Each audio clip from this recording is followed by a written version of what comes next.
Hi everyone! Today I'm going to show you how to make some traveler notebooks. They're very popular nowadays, and what's great is that you can actually just make them yourself. You don't need to buy them from the specific company that makes them. Now, the typical size for these traveler notebooks are usually 11 centimeters by 21 centimeters, which is about 4.33 inches by 8.5 inches. But to maximize my size, I am going to make notebooks that are about 8.5 inches by 4.5 inches. So what you'll be needing is a long extended stapler and then a paper guillotine. I use the guillotine because it makes it a lot easier to cut the edges of the paper once you're done folding them. So right now I'm using just regular copy paper that you can get anywhere. It's going to be 8.5 by 11, and I will be trimming down the sides a little bit later. I'm pulling out my scoreboard, and it's to help me make a line directly in the middle of my copy paper. Because it is 11 inches wide, I am going to make a crease at 5.5, and I split them into two piles because it's easier to score fewer pages than it is to just score the whole stack at once. And I am using a ruler to help me find the guideline because when it's thicker, it's a little more tough to make sure it is a straight line. I used 10 sheets of copy paper because I want my traveler notebook to be 20 pages. So however many pages you want, you just divide that by 2, and that's how many pieces of copy paper you'll be needing. I'm using my bone fold to help me crease the paper a little more, running it along the folded edge.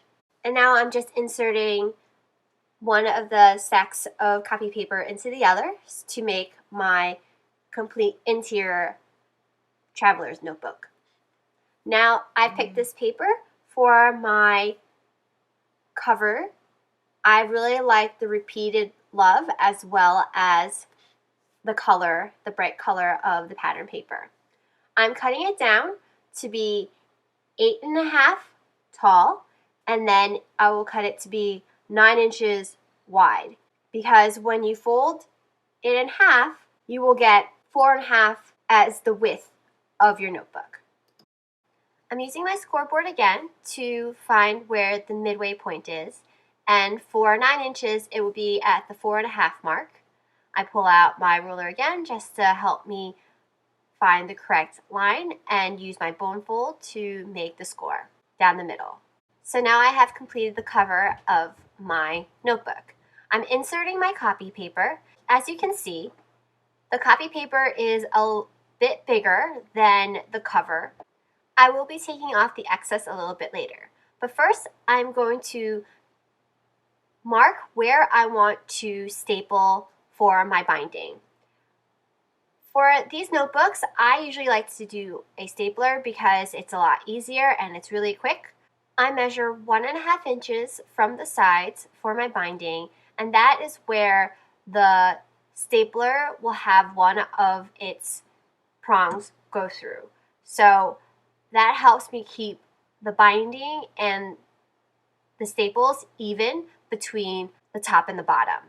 I am stapling with my long extended stapler, and I like to have 2 staples, one on the top and one on the bottom. You can add as many staples as you want. I would recommend just making sure you mark off where the center is and then how far apart you want your staples so that it looks even throughout the binding. Now I'm folding my notebook in half, and I am just using my paper trimmer to cut off all the excess of the copy paper, and that just helps it smooth out the edge of the notebook. It's a lot easier to just have this paper trimmer, but I will show you how to make one without the paper trimmer. And there you have it, your own traveler's notebook. You can make them any size you want, you can use them and have any cover you want, and you can have as many pages as you like as well. Sometimes I know that not everyone will have this long extended stapler or this paper trimmer. So I'm going to show you how to make it with just basic scrapbooking supplies. Again, I'm starting off with my pattern sheet of paper as my cover sheet. I have 10 pieces of copy paper because I want it to be 20 pages. And I'm just using my regular paper trimmer to trim it down to be 8.5 tall and 9 inches wide to make it 8.5 by 4.5 as a final notebook. Again, you can make them as big as you want. And this size is actually a lot bigger than the usual traveler's notebook size. So make sure if you want to be the exact sizes as the other traveler's notebooks out there on the market, then you will need to make them smaller. I folded just all my copy paper in half. I kept it really simple. I'm taking my ruler to mark off 2 inches in from both sides. Because I'm not using a stapler, I want to make sure that the binding is more secure in the center. I'll be using embroidery floss for my binding. I'm taking my paper piercer and poking 2 holes where I marked off the 2 inches on my cover, and then I am doing the 2 holes on my copy paper. Make sure you make the holes big enough so that you can get your floss through it. And then you basically will be stacking the cover on top of your copy paper. I'm threading my needle, and I will start on the interior part of my copy paper where the center is inside the notebook. Then I will go through the copy paper and then in through the interior side of my cover. And then I will come back into the notebook through the other hole on the other end.